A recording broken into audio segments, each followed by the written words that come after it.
인생의 마지막 순간, 한 사람은 어떤 모습으로 남게 될까요?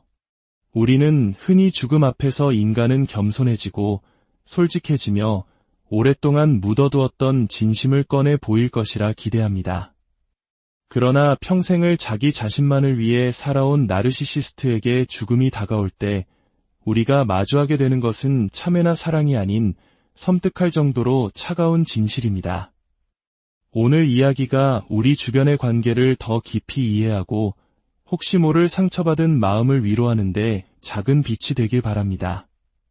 잠시 시간을 내어 구독과 좋아요를 눌러주시면 이처럼 의미 있는 지혜를 더 많은 분들과 나누는데 큰 힘이 됩니다. 여러분의 선한 영향력이 더 널리 퍼지도록 도와주세요. 나르시시스트가 육체적, 심리적 혹은 사회적 죽음의 문턱에 설 때 그들 내면 깊숙이 숨겨져 있던 어두운 무언가가 곱비 풀린 듯 쏟아져 나옵니다. 그것은 회개가 아닙니다. 사랑은 더더욱 아닙니다. 그것은 바로 통제에 대한 마지막이자 가장 처절한 몸부림입니다. 죽음이 가까워지면 사람이 좀 부드러워질 것이라 생각하셨나요? 어쩌면 오랫동안 잊고 지냈던 겸손이나 후회 같은 감정이 깨어날 것이라고요. 하지만 나르시시스트에게는 그런 일은 거의 일어나지 않습니다.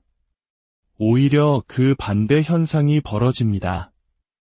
평생 동안 그들이 쓰고 있던 정교한 가면이 서서히 미끄러져 내리기 시작합니다.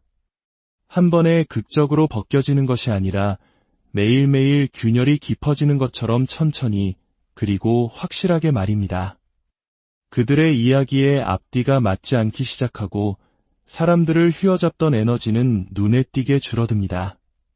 그리고 그 에너지와 함께 그들이 평생 연기해왔던 완벽한 부모, 뛰어난 리더 혹은 비련의 주인공이라는 역할극을 유지할 힘도 사라져버립니다.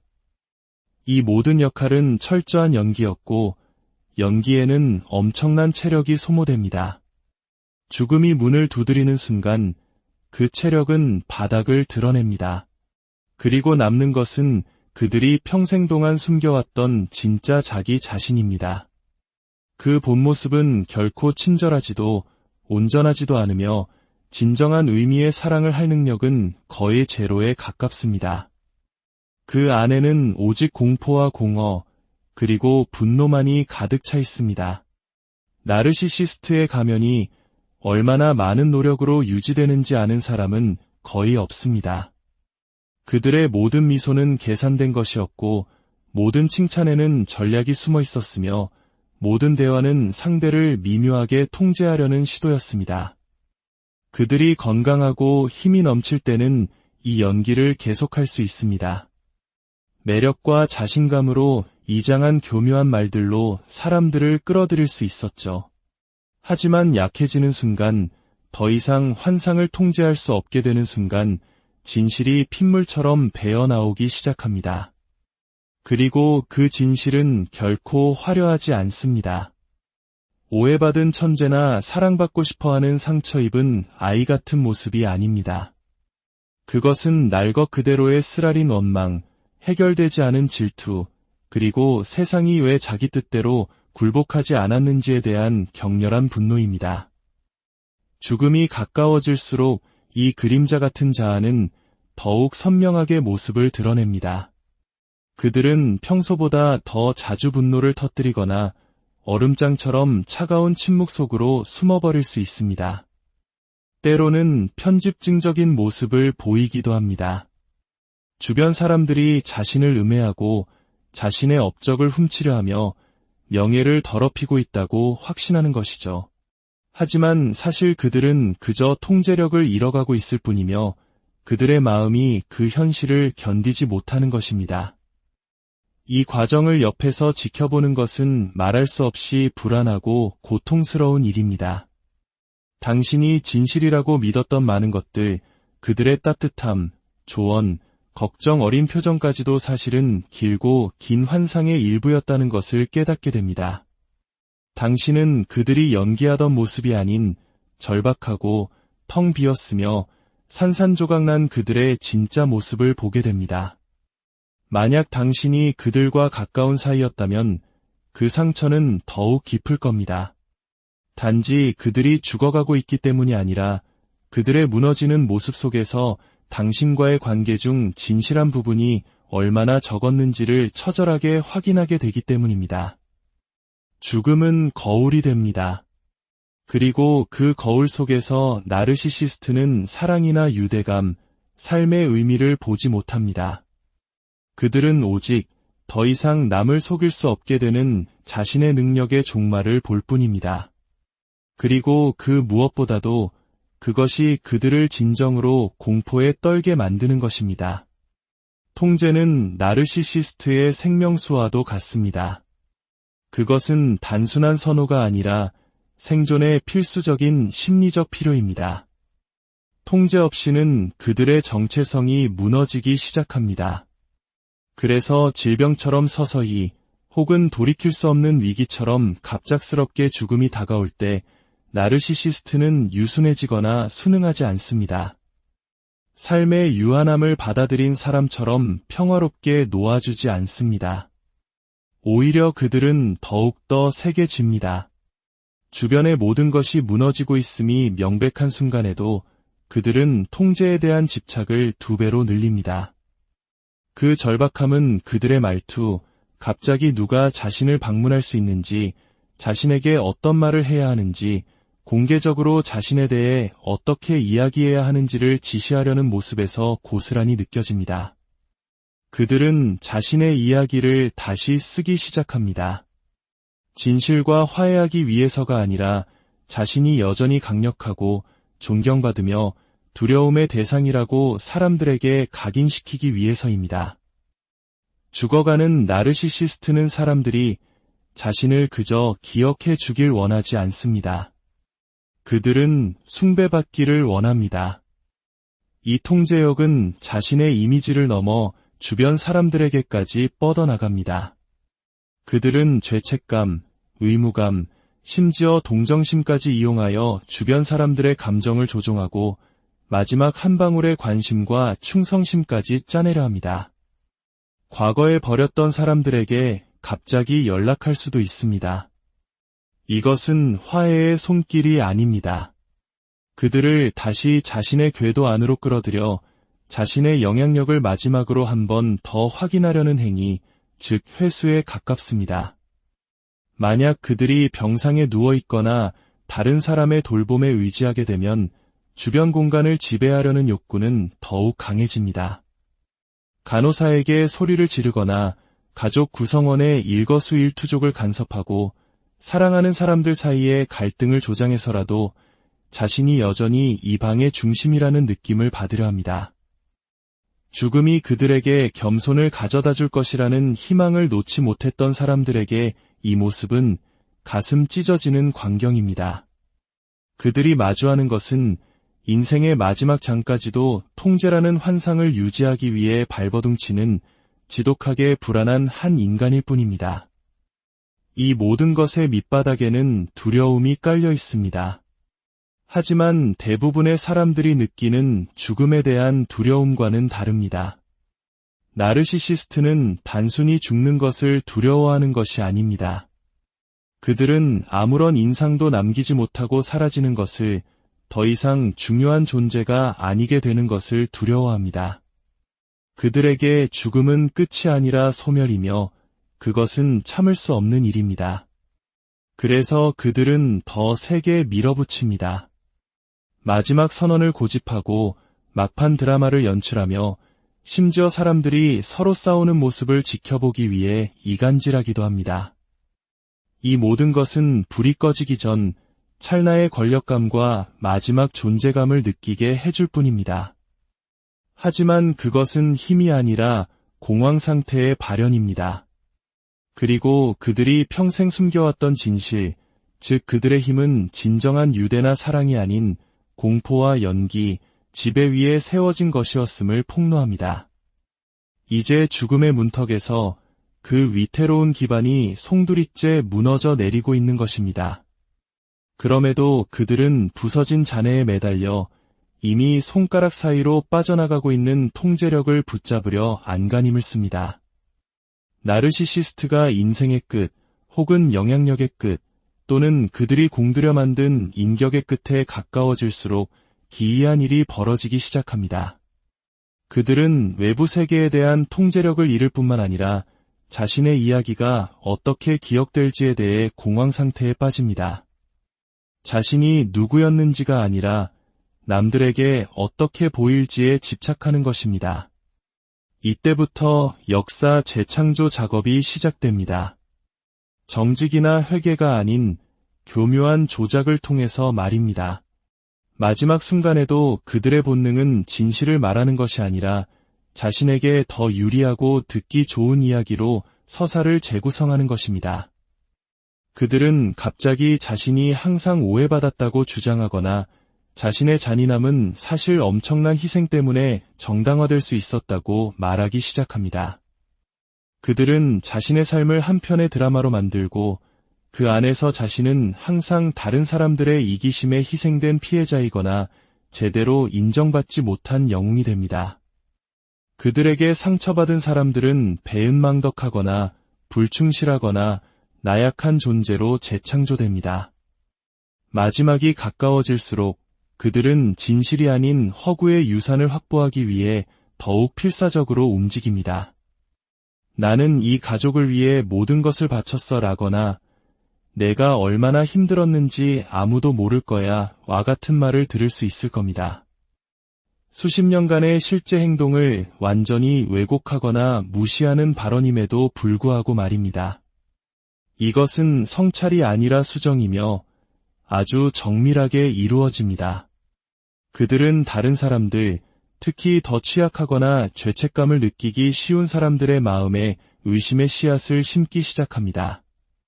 자녀들의 감정에 기대거나 전 배우자에게 죄책감을 심어주고 저항하기에 너무 지친 사람들의 마음속에 거짓된 기억을 만들어냅니다. 그들은 단지 과거를 다시 쓰는데 그치지 않습니다. 자신의 버전에 도전하는 사람들을 적극적으로 지워버리려 합니다. 진실을 기억하는 모든 사람은 이협적인 존재가 됩니다. 이런 사람들은 폄하되거나 관계가 끊기거나 원망이 많고 불안정하며 배은망덕한 사람이라는 낙인이 찍힙니다. 나르시시스트는 자신의 마지막 연기를 위해 깨끗한 무대가 필요하며 이는 무대 뒤에서 무슨 일이 있었는지 말해줄 수 있는 목소리들을 침묵시켜야 함을 의미합니다. 때로는 죽어가는 나르시시스트가 상징적인 제스처를 연출하기도 합니다. 편지 한 통, 마지막 연설, 혹은 막판에 베푸는 관대함 같은 것들입니다. 진심에서 우러나온 행동이 아니라 사람들의 기억에 남기 위한 연기입니다. 그들은 죽음이 사람들에게 이상한 종류의 면죄부를 준다는 것을 압니다. 죽은 자는 반박할 수도 수정될 수도 없습니다. 그래서 그들은 마지막 숨을 이용하여 다른 사람들이 앞으로 기억하게 될 자신의 버전을 확고히 굳히려 합니다. 설령 그들이 후회를 표현한다 해도 그것은 자신을 여전히 좋게 보이게 만드는 종류의 신중하게 선택된 후회일 뿐입니다. 내가 사람을 너무 잘 믿었던 게 후회돼, 또는 내가 너무 깊이 사랑했던 게 죄야 와 같은 식이죠. 이것은 마지막 연기이자 마지막 조작입니다. 그리고 이를 자세히 지켜보는 사람들에게는 고통스러운 광경입니다. 단지 그들이 하는 말 때문이 아니라 그 말이 드러내는 진실 때문입니다. 마지막 순간에서조차 나르시시스트는 진실이나 평화를 찾는 것이 아닙니다. 그들은 이야기에 대한 통제력, 즉 현실이 아닌 환상 위에 세워진 유산을 찾고 있을 뿐입니다. 대부분의 사람들에게 유산이란 그들이 남긴 영향력, 즉 그들이 주었던 사랑, 지켰던 가치, 다른 사람들의 마음에 남긴 추억을 의미합니다. 하지만 나르시시피스트에게 유산은 이미지 그 자체입니다. 자신이 사라진 후에도 살아남을 환상을 만들어내는 것이죠. 그래서 그들은 다른 사람들이 전하게 될 이야기를 직접 각본으로 쓰려고 합니다. 장례식 계획에 깊이 관여할 수도 있습니다.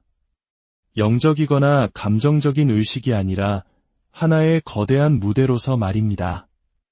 무슨 말을 할지, 누가 연설할지, 어떤 음악을 틀지, 자신의 삶에 대한 어떤 버전을 낭독할지를 모두 지시하고 싶어 합니다.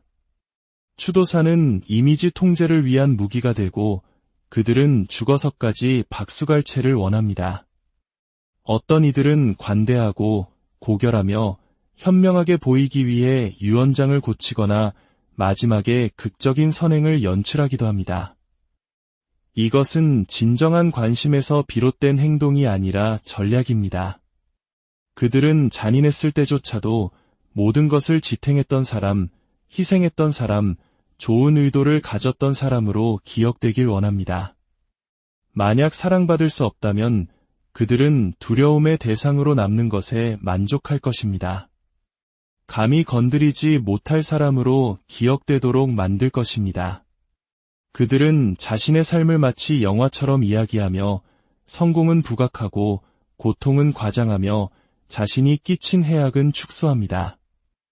심지어 자신이 깊이 상처 준 사람들에게 연락하여 내가 항상 당신을 얼마나 사랑했는지 알아주었으면 해라고 말할 수도 있습니다. 이는 화해를 시도하는 것이 아닙니다. 너무 늦기 전에 자신들의 동상을 조각하려는 시도일 뿐입니다. 그리고 종종 가장 가까운 사람들이 그 조각상의 재료, 즉 점토가 됩니다. 죄책감. 나르시시스트에게 죄책감은 우리와 같은 방식으로 작용하지 않습니다. 그들은 죄책감을 안고 씨름하거나 진심으로 받아들이지 않습니다. 대신 그들은 죄책감의 방향을 바꾸고 비틀어서 하나의 도구로 사용합니다. 그리고 죽음이 다가올 때 이 메커니즘은 사라지지 않고 오히려 더 날카로워집니다. 그들은 자신이 끼친 상처에 대해 진심으로 사과하는 대신 내가 떠나면 날 그리워하게 될 거야. 혹은 내가 알아주지 못했어도 난 항상 널 사랑했어 와 같은 말을 합니다.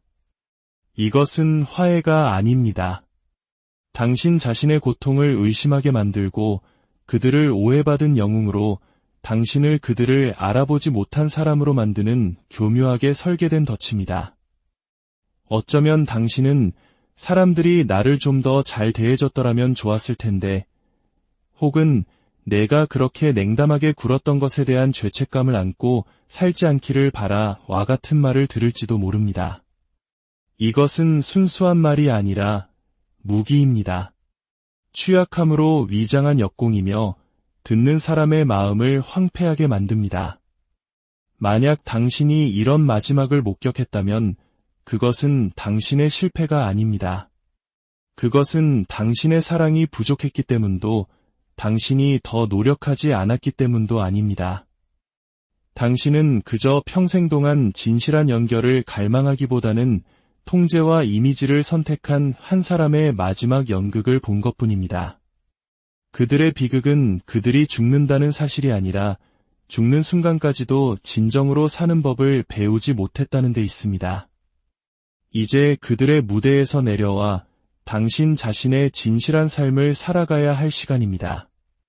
그들이 남긴 거짓된 유산의 무게를 짊어질 필요는 없습니다. 당신은 당신의 진실을 기억하고 당신의 상처를 치유하며 그들이 결코 이해하지 못했던 진정한 사랑과 연결 속에서 당신만의 온전한 이야기를 인생의 마지막 순간 한 사람은 어떤 모습으로 남게 될까요? 우리는 흔히 죽음 앞에서 인간은 겸손해지고 솔직해지며 오랫동안 묻어두었던 진심을 꺼내 보일 것이라 기대합니다. 그러나 평생을 자기 자신만을 위해 살아온 나르시시스트에게 죽음이 다가올 때 우리가 마주하게 되는 것은 참회나 사랑이 아닌 섬뜩할 정도로 차가운 진실입니다. 오늘 이야기가 우리 주변의 관계를 더 깊이 이해하고 혹시 모를 상처받은 마음을 위로하는데 작은 빛이 되길 바랍니다. 잠시 시간을 내어 구독과 좋아요를 눌러주시면 이처럼 의미 있는 지혜를 더 많은 분들과 나누는데 큰 힘이 됩니다. 여러분의 선한 영향력이 더 널리 퍼지도록 도와주세요. 나르시시스트가 육체적, 심리적 혹은 사회적 죽음의 문턱에 설 때 그들 내면 깊숙이 숨겨져 있던 어두운 무언가가 곱비 풀린 듯 쏟아져 나옵니다. 그것은 회개가 아닙니다. 사랑은 더더욱 아닙니다. 그것은 바로 통제에 대한 마지막이자 가장 처절한 몸부림입니다. 죽음이 가까워지면 사람이 좀 부드러워질 것이라 생각하셨나요? 어쩌면 오랫동안 잊고 지냈던 겸손이나 후회 같은 감정이 깨어날 것이라고요. 하지만 나르시시스트에게는 그런 일은 거의 일어나지 않습니다. 오히려 그 반대 현상이 벌어집니다. 평생 동안 그들이 쓰고 있던 정교한 가면이 서서히 미끄러져 내리기 시작합니다. 한 번에 극적으로 벗겨지는 것이 아니라 매일매일 균열이 깊어지는 것처럼 천천히 그리고 확실하게 말입니다. 그들의 이야기에 앞뒤가 맞지 않기 시작하고 사람들을 휘어잡던 에너지는 눈에 띄게 줄어듭니다. 그리고 그 에너지와 함께 그들이 평생 연기해왔던 완벽한 부모, 뛰어난 리더 혹은 비련의 주인공이라는 역할극을 유지할 힘도 사라져버립니다. 이 모든 역할은 철저한 연기였고 연기에는 엄청난 체력이 소모됩니다. 죽음이 문을 두드리는 순간 그 체력은 바닥을 드러냅니다. 그리고 남는 것은 그들이 평생 동안 숨겨왔던 진짜 자기 자신입니다. 그 본 모습은 결코 친절하지도 온전하지도 않으며 진정한 의미의 사랑을 할 능력은 거의 제로에 가깝습니다. 그 안에는 오직 공포와 공허, 그리고 분노만이 가득 차 있습니다. 나르시시스트의 가면이 얼마나 많은 노력으로 유지되는지 아는 사람은 거의 없습니다. 그들의 모든 미소는 계산된 것이었고 모든 칭찬에는 전략이 숨어 있었으며 모든 대화는 상대를 미묘하게 통제하려는 시도였습니다. 그들이 건강하고 힘이 넘칠 때는 이 연기를 계속할 수 있습니다. 매력과 자신감으로 이장한 교묘한 말들로 사람들을 끌어들일 수 있었죠. 하지만 약해지는 순간, 더 이상 환상을 통제할 수 없게 되는 순간 진실이 핏물처럼 배어나오기 시작합니다. 그리고 그 진실은 결코 화려하지 않습니다. 오해받은 천재나 사랑받고 싶어하는 상처 입은 아이 같은 모습이 아닙니다. 그것은 날 것 그대로의 쓰라린 원망, 해결되지 않은 질투, 그리고 세상이 왜 자기 뜻대로 굴복하지 않았는지에 대한 격렬한 분노입니다. 죽음이 가까워질수록 이 그림자 같은 자아는 더욱 선명하게 모습을 드러냅니다. 그들은 평소보다 더 자주 분노를 터뜨리거나 얼음장처럼 차가운 침묵 속으로 숨어버릴 수 있습니다. 때로는 편집증적인 모습을 보이기도 합니다. 주변 사람들이 자신을 음해하고 자신의 업적을 훔치려 하며 명예를 더럽히고 있다고 확신하는 것이죠. 하지만 사실 그들은 그저 통제력을 잃어가고 있을 뿐이며 그들의 마음이 그 현실을 견디지 못하는 것입니다. 이 과정을 옆에서 지켜보는 것은 말할 수 없이 불안하고 고통스러운 일입니다. 당신이 진실이라고 믿었던 많은 것들, 그들의 따뜻함, 조언, 걱정 어린 표정까지도 사실은 길고 긴 환상의 일부였다는 것을 깨닫게 됩니다. 당신은 그들이 연기하던 모습이 아닌 절박하고 텅 비었으며 산산조각난 그들의 진짜 모습을 보게 됩니다. 만약 당신이 그들과 가까운 사이였다면 그 상처는 더욱 깊을 겁니다. 단지 그들이 죽어가고 있기 때문이 아니라 그들의 무너지는 모습 속에서 당신과의 관계 중 진실한 부분이 얼마나 적었는지를 처절하게 확인하게 되기 때문입니다. 죽음은 거울이 됩니다. 그리고 그 거울 속에서 나르시시스트는 사랑이나 유대감, 삶의 의미를 보지 못합니다. 그들은 오직 더 이상 남을 속일 수 없게 되는 자신의 능력의 종말을 볼 뿐입니다. 그리고 그 무엇보다도 그것이 그들을 진정으로 공포에 떨게 만드는 것입니다. 통제는 나르시시스트의 생명수와도 같습니다. 그것은 단순한 선호가 아니라 생존의 필수적인 심리적 필요입니다. 통제 없이는 그들의 정체성이 무너지기 시작합니다. 그래서 질병처럼 서서히 혹은 돌이킬 수 없는 위기처럼 갑작스럽게 죽음이 다가올 때 나르시시스트는 유순해지거나 순응하지 않습니다. 삶의 유한함을 받아들인 사람처럼 평화롭게 놓아주지 않습니다. 오히려 그들은 더욱더 세게집니다. 주변의 모든 것이 무너지고 있음이 명백한 순간에도 그들은 통제에 대한 집착을 2배로 늘립니다. 그 절박함은 그들의 말투, 갑자기 누가 자신을 방문할 수 있는지, 자신에게 어떤 말을 해야 하는지, 공개적으로 자신에 대해 어떻게 이야기해야 하는지를 지시하려는 모습에서 고스란히 느껴집니다. 그들은 자신의 이야기를 다시 쓰기 시작합니다. 진실과 화해하기 위해서가 아니라 자신이 여전히 강력하고 존경받으며 두려움의 대상이라고 사람들에게 각인시키기 위해서입니다. 죽어가는 나르시시스트는 사람들이 자신을 그저 기억해 주길 원하지 않습니다. 그들은 숭배받기를 원합니다. 이 통제력은 자신의 이미지를 넘어 주변 사람들에게까지 뻗어나갑니다. 그들은 죄책감, 의무감, 심지어 동정심까지 이용하여 주변 사람들의 감정을 조종하고 마지막 한 방울의 관심과 충성심까지 짜내려 합니다. 과거에 버렸던 사람들에게 갑자기 연락할 수도 있습니다. 이것은 화해의 손길이 아닙니다. 그들을 다시 자신의 궤도 안으로 끌어들여 자신의 영향력을 마지막으로 한 번 더 확인하려는 행위, 즉 회수에 가깝습니다. 만약 그들이 병상에 누워있거나 다른 사람의 돌봄에 의지하게 되면 주변 공간을 지배하려는 욕구는 더욱 강해집니다. 간호사에게 소리를 지르거나 가족 구성원의 일거수일투족을 간섭하고 사랑하는 사람들 사이에 갈등을 조장해서라도 자신이 여전히 이 방의 중심이라는 느낌을 받으려 합니다. 죽음이 그들에게 겸손을 가져다 줄 것이라는 희망을 놓지 못했던 사람들에게 이 모습은 가슴 찢어지는 광경입니다. 그들이 마주하는 것은 인생의 마지막 장까지도 통제라는 환상을 유지하기 위해 발버둥치는 지독하게 불안한 한 인간일 뿐입니다. 이 모든 것의 밑바닥에는 두려움이 깔려 있습니다. 하지만 대부분의 사람들이 느끼는 죽음에 대한 두려움과는 다릅니다. 나르시시스트는 단순히 죽는 것을 두려워하는 것이 아닙니다. 그들은 아무런 인상도 남기지 못하고 사라지는 것을, 더 이상 중요한 존재가 아니게 되는 것을 두려워합니다. 그들에게 죽음은 끝이 아니라 소멸이며 그것은 참을 수 없는 일입니다. 그래서 그들은 더 세게 밀어붙입니다.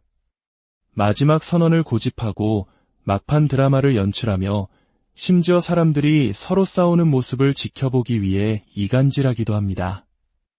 이 모든 것은 불이 꺼지기 전 찰나의 권력감과 마지막 존재감을 느끼게 해줄 뿐입니다.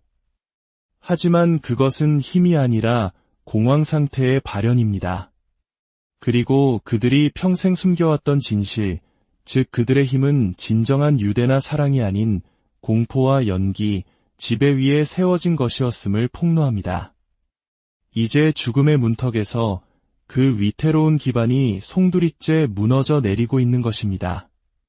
그럼에도 그들은 부서진 잔해에 매달려 이미 손가락 사이로 빠져나가고 있는 통제력을 붙잡으려 안간힘을 씁니다. 나르시시스트가 인생의 끝, 혹은 영향력의 끝, 또는 그들이 공들여 만든 인격의 끝에 가까워질수록 기이한 일이 벌어지기 시작합니다. 그들은 외부 세계에 대한 통제력을 잃을 뿐만 아니라 자신의 이야기가 어떻게 기억될지에 대해 공황 상태에 빠집니다.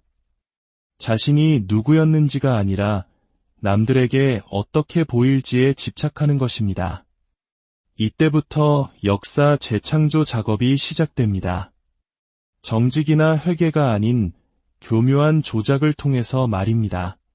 마지막 순간에도 그들의 본능은 진실을 말하는 것이 아니라 자신에게 더 유리하고 듣기 좋은 이야기로 서사를 재구성하는 것입니다.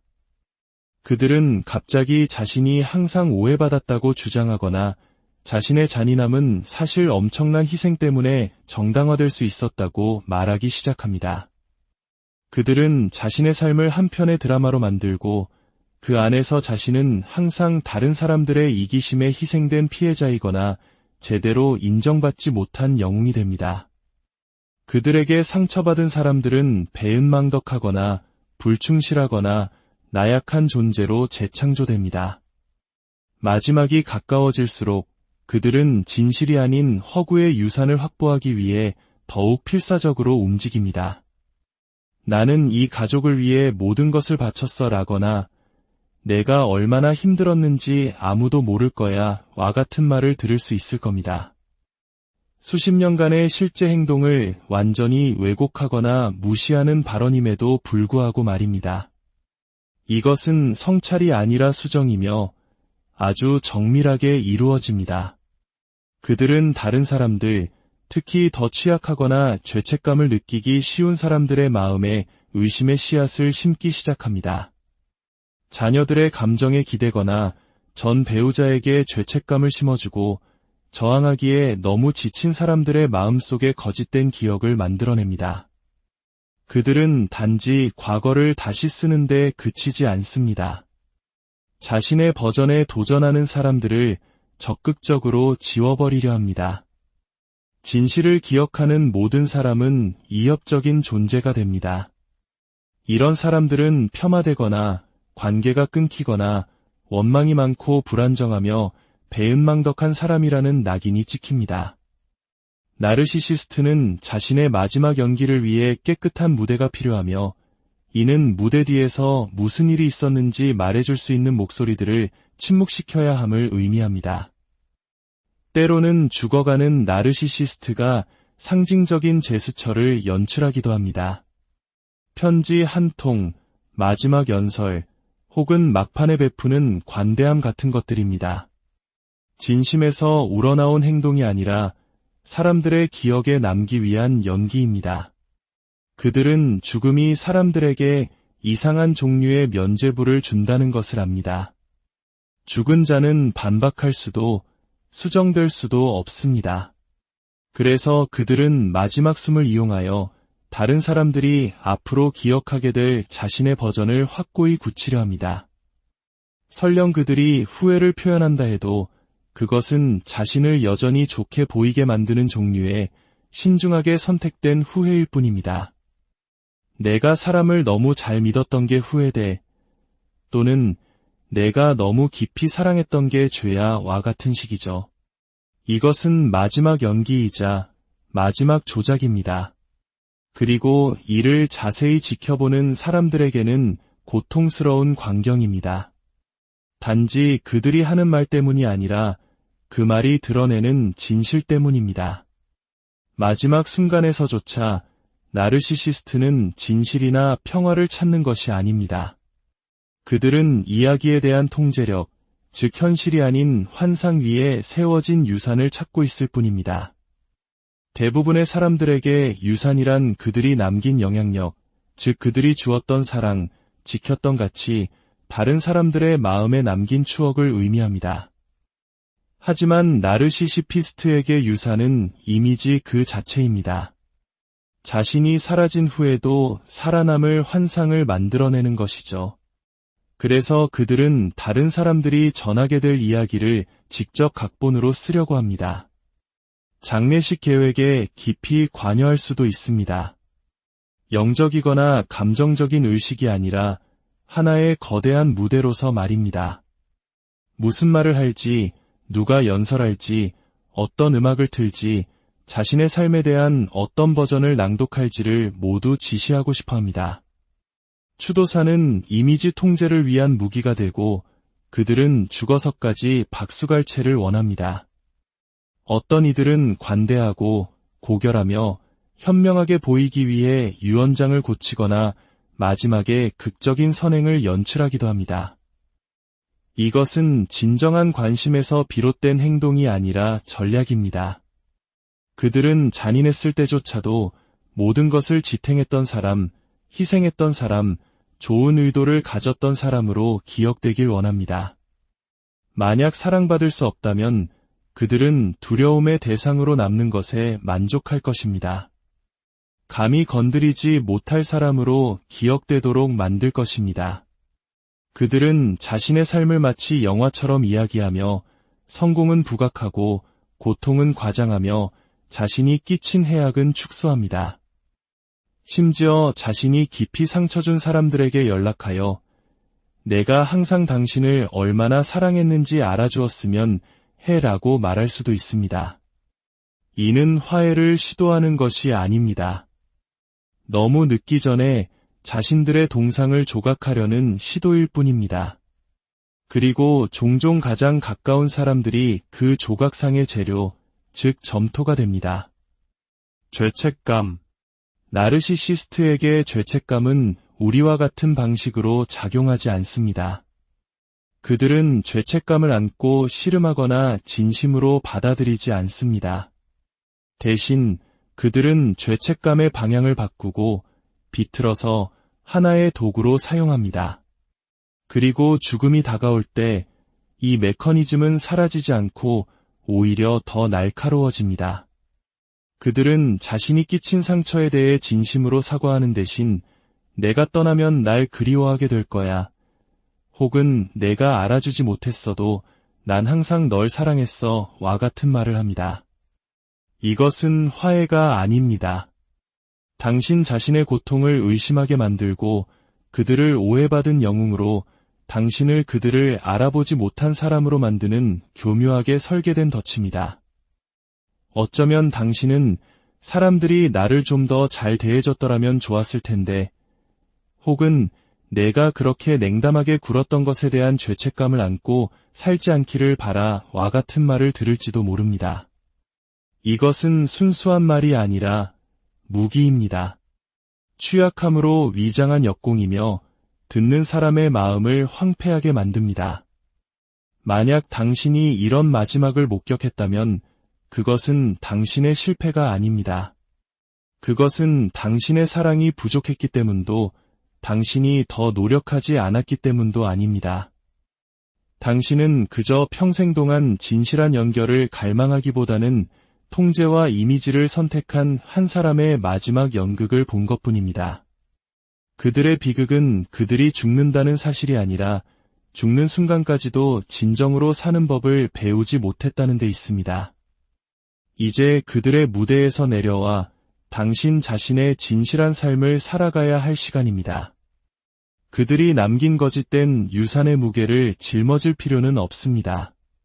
당신은 당신의 진실을 기억하고 당신의 상처를 치유하며 그들이 결코 이해하지 못했던 진정한 사랑과 연결 속에서 당신만의 온전한 이야기를 인생의 마지막 순간 한 사람은 어떤 모습으로 남게 될까요? 우리는 흔히 죽음 앞에서 인간은 겸손해지고 솔직해지며 오랫동안 묻어두었던 진심을 꺼내 보일 것이라 기대합니다. 그러나 평생을 자기 자신만을 위해 살아온 나르시시스트에게 죽음이 다가올 때 우리가 마주하게 되는 것은 참회나 사랑이 아닌 섬뜩할 정도로 차가운 진실입니다. 오늘 이야기가 우리 주변의 관계를 더 깊이 이해하고 혹시 모를 상처받은 마음을 위로하는데 작은 빛이 되길 바랍니다. 잠시 시간을 내어 구독과 좋아요를 눌러주시면 이처럼 의미 있는 지혜를 더 많은 분들과 나누는데 큰 힘이 됩니다. 여러분의 선한 영향력이 더 널리 퍼지도록 도와주세요. 나르시시스트가 육체적, 심리적 혹은 사회적 죽음의 문턱에 설 때 그들 내면 깊숙이 숨겨져 있던 어두운 무언가가 곱비 풀린 듯 쏟아져 나옵니다. 그것은 회개가 아닙니다. 사랑은 더더욱 아닙니다.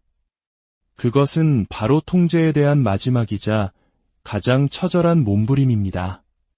죽음이 가까워지면 사람이 좀 부드러워질 것이라 생각하셨나요? 어쩌면 오랫동안 잊고 지냈던 겸손이나 후회 같은 감정이 깨어날 것이라고요. 하지만 나르시시스트에게는 그런 일은 거의 일어나지 않습니다. 오히려 그 반대 현상이 벌어집니다. 평생 동안 그들이 쓰고 있던 정교한 가면이 서서히 미끄러져 내리기 시작합니다.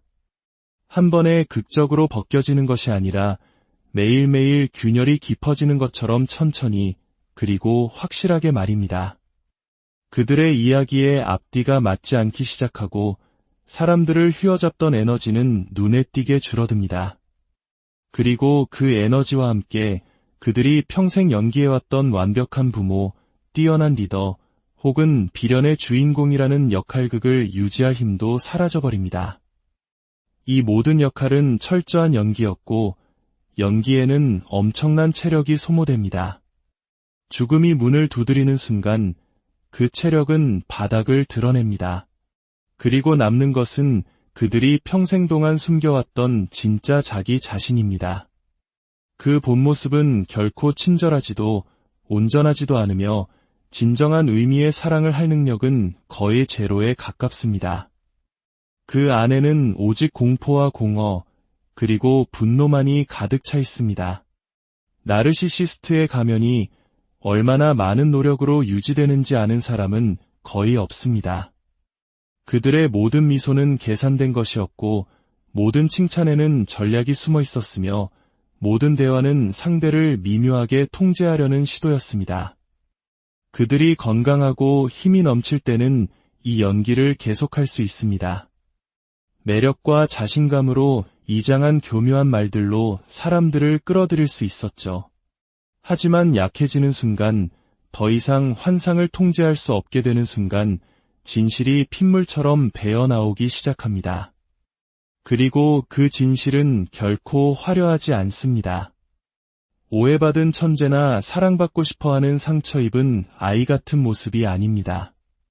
그것은 날 것 그대로의 쓰라린 원망, 해결되지 않은 질투, 그리고 세상이 왜 자기 뜻대로 굴복하지 않았는지에 대한 격렬한 분노입니다. 죽음이 가까워질수록 이 그림자 같은 자아는 더욱 선명하게 모습을 드러냅니다. 그들은 평소보다 더 자주 분노를 터뜨리거나 얼음장처럼 차가운 침묵 속으로 숨어버릴 수 있습니다. 때로는 편집증적인 모습을 보이기도 합니다. 주변 사람들이 자신을 음해하고 자신의 업적을 훔치려 하며 명예를 더럽히고 있다고 확신하는 것이죠. 하지만 사실 그들은 그저 통제력을 잃어가고 있을 뿐이며 그들의 마음이 그 현실을 견디지 못하는 것입니다. 이 과정을 옆에서 지켜보는 것은 말할 수 없이 불안하고 고통스러운 일입니다. 당신이 진실이라고 믿었던 많은 것들, 그들의 따뜻함, 조언, 걱정 어린 표정까지도 사실은 길고 긴 환상의 일부였다는 것을 깨닫게 됩니다. 당신은 그들이 연기하던 모습이 아닌 절박하고 텅 비었으며 산산조각난 그들의 진짜 모습을 보게 됩니다. 만약 당신이 그들과 가까운 사이였다면 그 상처는 더욱 깊을 겁니다. 단지 그들이 죽어가고 있기 때문이 아니라 그들의 무너지는 모습 속에서 당신과의 관계 중 진실한 부분이 얼마나 적었는지를 처절하게 확인하게 되기 때문입니다. 죽음은 거울이 됩니다. 그리고 그 거울 속에서 나르시시스트는 사랑이나 유대감, 삶의 의미를 보지 못합니다. 그들은 오직 더 이상 남을 속일 수 없게 되는 자신의 능력의 종말을 볼 뿐입니다. 그리고 그 무엇보다도 그것이 그들을 진정으로 공포에 떨게 만드는 것입니다. 통제는 나르시시스트의 생명수와도 같습니다. 그것은 단순한 선호가 아니라 생존의 필수적인 심리적 필요입니다. 통제 없이는 그들의 정체성이 무너지기 시작합니다. 그래서 질병처럼 서서히 혹은 돌이킬 수 없는 위기처럼 갑작스럽게 죽음이 다가올 때 나르시시스트는 유순해지거나 순응하지 않습니다. 삶의 유한함을 받아들인 사람처럼 평화롭게 놓아주지 않습니다. 오히려 그들은 더욱더 세게집니다. 주변의 모든 것이 무너지고 있음이 명백한 순간에도 그들은 통제에 대한 집착을 2배로 늘립니다. 그 절박함은 그들의 말투, 갑자기 누가 자신을 방문할 수 있는지, 자신에게 어떤 말을 해야 하는지, 공개적으로 자신에 대해 어떻게 이야기해야 하는지를 지시하려는 모습에서 고스란히 느껴집니다. 그들은 자신의 이야기를 다시 쓰기 시작합니다. 진실과 화해하기 위해서가 아니라 자신이 여전히 강력하고 존경받으며 두려움의 대상이라고 사람들에게 각인시키기 위해서입니다.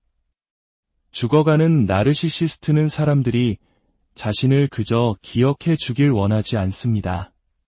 그들은 숭배받기를 원합니다. 이 통제력은 자신의 이미지를 넘어 주변 사람들에게까지 뻗어나갑니다. 그들은 죄책감, 의무감, 심지어 동정심까지 이용하여 주변 사람들의 감정을 조종하고 마지막 한 방울의 관심과 충성심까지 짜내려 합니다. 과거에 버렸던 사람들에게 갑자기 연락할 수도 있습니다. 이것은 화해의 손길이 아닙니다. 그들을 다시 자신의 궤도 안으로 끌어들여 자신의 영향력을 마지막으로 한 번 더 확인하려는 행위, 즉 회수에 가깝습니다. 만약 그들이 병상에 누워있거나 다른 사람의 돌봄에 의지하게 되면 주변 공간을 지배하려는 욕구는 더욱 강해집니다. 간호사에게 소리를 지르거나 가족 구성원의 일거수일투족을 간섭하고 사랑하는 사람들 사이에 갈등을 조장해서라도 자신이 여전히 이 방의 중심이라는 느낌을 받으려 합니다. 죽음이 그들에게 겸손을 가져다 줄 것이라는 희망을 놓지 못했던 사람들에게 이 모습은 가슴 찢어지는 광경입니다. 그들이 마주하는 것은 인생의 마지막 장까지도 통제라는 환상을 유지하기 위해 발버둥치는 지독하게 불안한 한 인간일 뿐입니다. 이 모든 것의 밑바닥에는 두려움이 깔려 있습니다. 하지만 대부분의 사람들이 느끼는 죽음에 대한 두려움과는 다릅니다. 나르시시스트는 단순히 죽는 것을 두려워하는 것이 아닙니다. 그들은 아무런 인상도 남기지 못하고 사라지는 것을, 더 이상 중요한 존재가 아니게 되는 것을 두려워합니다. 그들에게 죽음은 끝이 아니라 소멸이며 그것은 참을 수 없는 일입니다. 그래서 그들은 더 세게 밀어붙입니다. 마지막 선언을 고집하고 막판 드라마를 연출하며 심지어 사람들이 서로 싸우는 모습을 지켜보기 위해 이간질하기도 합니다.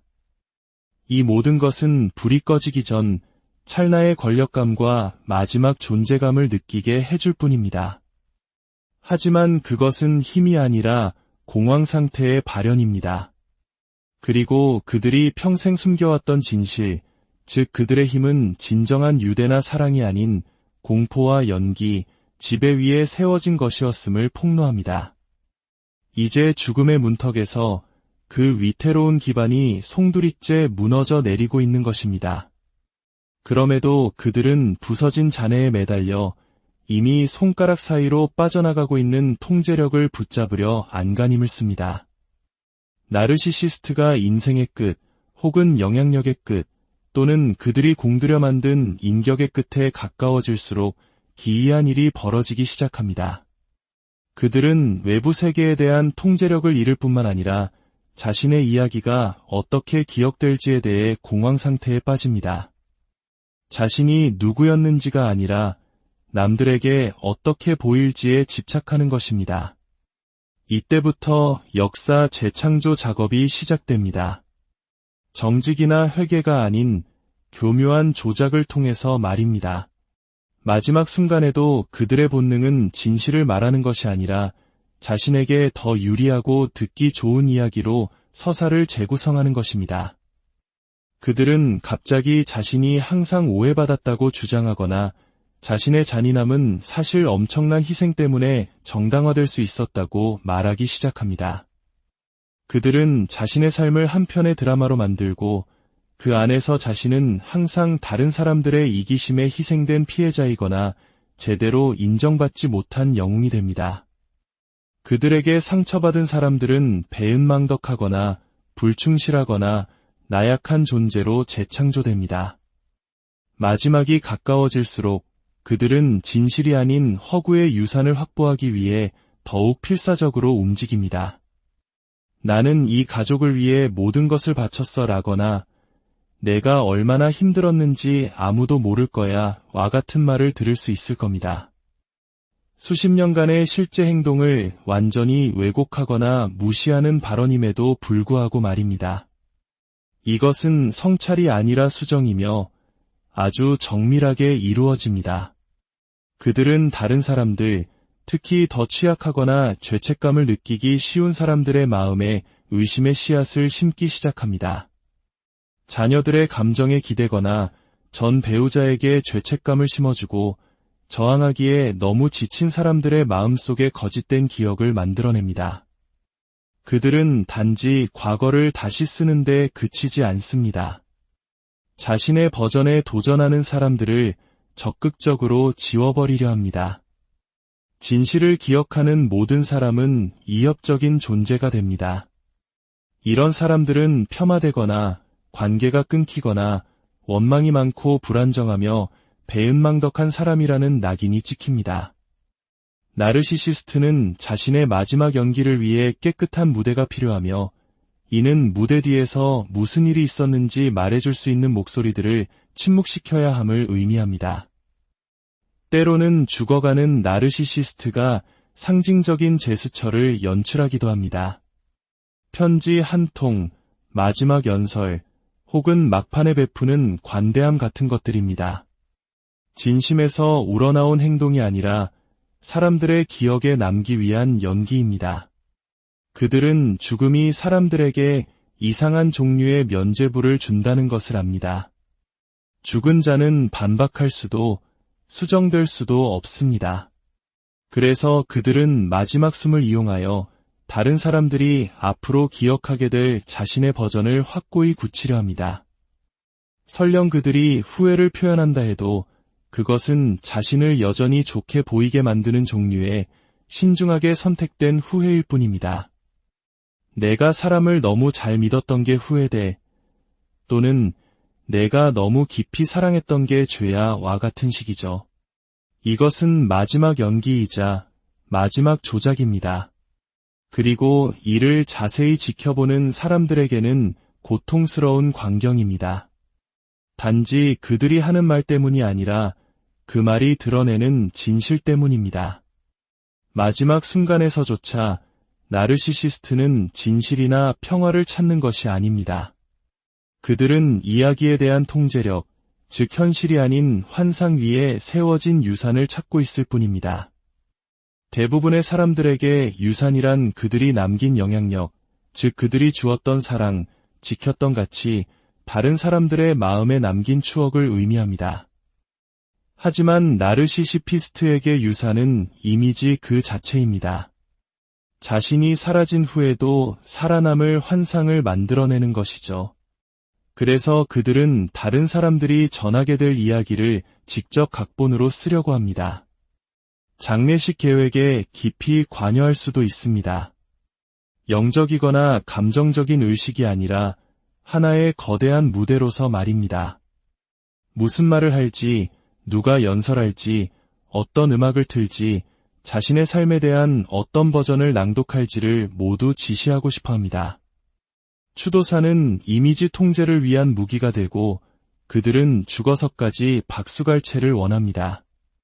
어떤 이들은 관대하고 고결하며 현명하게 보이기 위해 유언장을 고치거나 마지막에 극적인 선행을 연출하기도 합니다. 이것은 진정한 관심에서 비롯된 행동이 아니라 전략입니다. 그들은 잔인했을 때조차도 모든 것을 지탱했던 사람, 희생했던 사람, 좋은 의도를 가졌던 사람으로 기억되길 원합니다. 만약 사랑받을 수 없다면 그들은 두려움의 대상으로 남는 것에 만족할 것입니다. 감히 건드리지 못할 사람으로 기억되도록 만들 것입니다. 그들은 자신의 삶을 마치 영화처럼 이야기하며 성공은 부각하고 고통은 과장하며 자신이 끼친 해악은 축소합니다. 심지어 자신이 깊이 상처 준 사람들에게 연락하여 내가 항상 당신을 얼마나 사랑했는지 알아주었으면 해라고 말할 수도 있습니다. 이는 화해를 시도하는 것이 아닙니다. 너무 늦기 전에 자신들의 동상을 조각하려는 시도일 뿐입니다. 그리고 종종 가장 가까운 사람들이 그 조각상의 재료, 즉 점토가 됩니다. 죄책감. 나르시시스트에게 죄책감은 우리와 같은 방식으로 작용하지 않습니다. 그들은 죄책감을 안고 씨름하거나 진심으로 받아들이지 않습니다.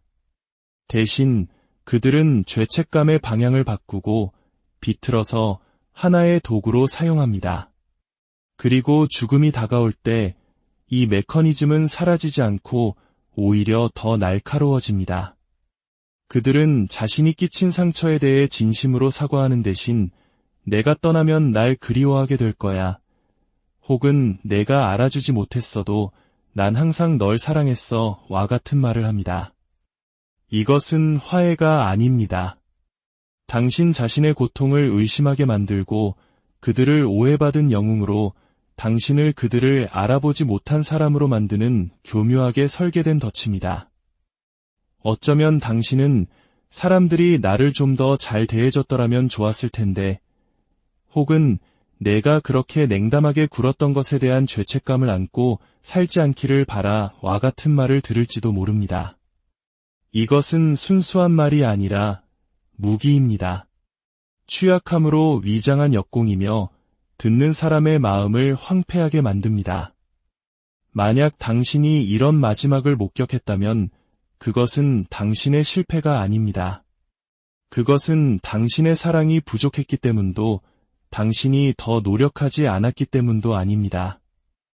당신은 그저 평생 동안 진실한 연결을 갈망하기보다는 통제와 이미지를 선택한 한 사람의 마지막 연극을 본 것뿐입니다.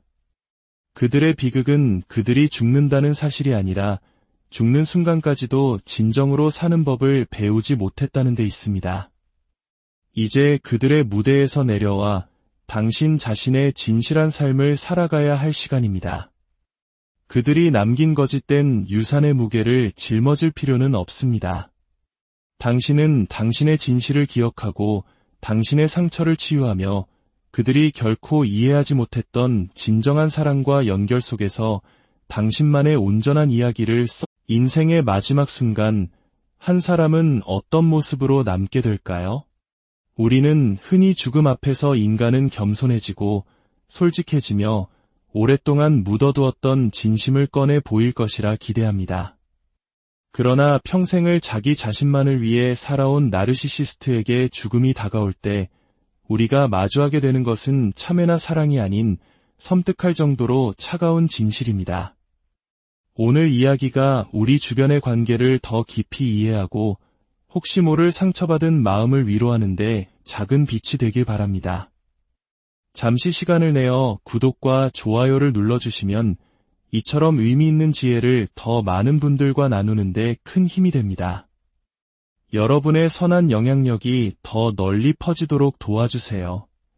나르시시스트가 육체적, 심리적 혹은 사회적 죽음의 문턱에 설 때 그들 내면 깊숙이 숨겨져 있던 어두운 무언가가 곱비 풀린 듯 쏟아져 나옵니다. 그것은 회개가 아닙니다. 사랑은 더더욱 아닙니다. 그것은 바로 통제에 대한 마지막이자 가장 처절한 몸부림입니다. 죽음이 가까워지면 사람이 좀 부드러워질 것이라 생각하셨나요?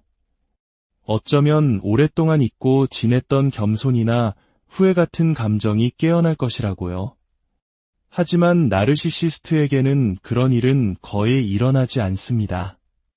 오히려 그 반대 현상이 벌어집니다. 평생 동안 그들이 쓰고 있던 정교한 가면이 서서히 미끄러져 내리기 시작합니다. 한 번에 극적으로 벗겨지는 것이 아니라 매일매일 균열이 깊어지는 것처럼 천천히 그리고 확실하게 말입니다. 그들의 이야기에 앞뒤가 맞지 않기 시작하고 사람들을 휘어잡던 에너지는 눈에 띄게 줄어듭니다. 그리고 그 에너지와 함께 그들이 평생 연기해왔던 완벽한 부모, 뛰어난 리더 혹은 비련의 주인공이라는 역할극을 유지할 힘도 사라져버립니다. 이 모든 역할은 철저한 연기였고 연기에는 엄청난 체력이 소모됩니다. 죽음이 문을 두드리는 순간 그 체력은 바닥을 드러냅니다. 그리고 남는 것은 그들이 평생 동안 숨겨왔던 진짜 자기 자신입니다. 그 본 모습은 결코 친절하지도 온전하지도 않으며 진정한 의미의 사랑을 할 능력은 거의 제로에 가깝습니다. 그 안에는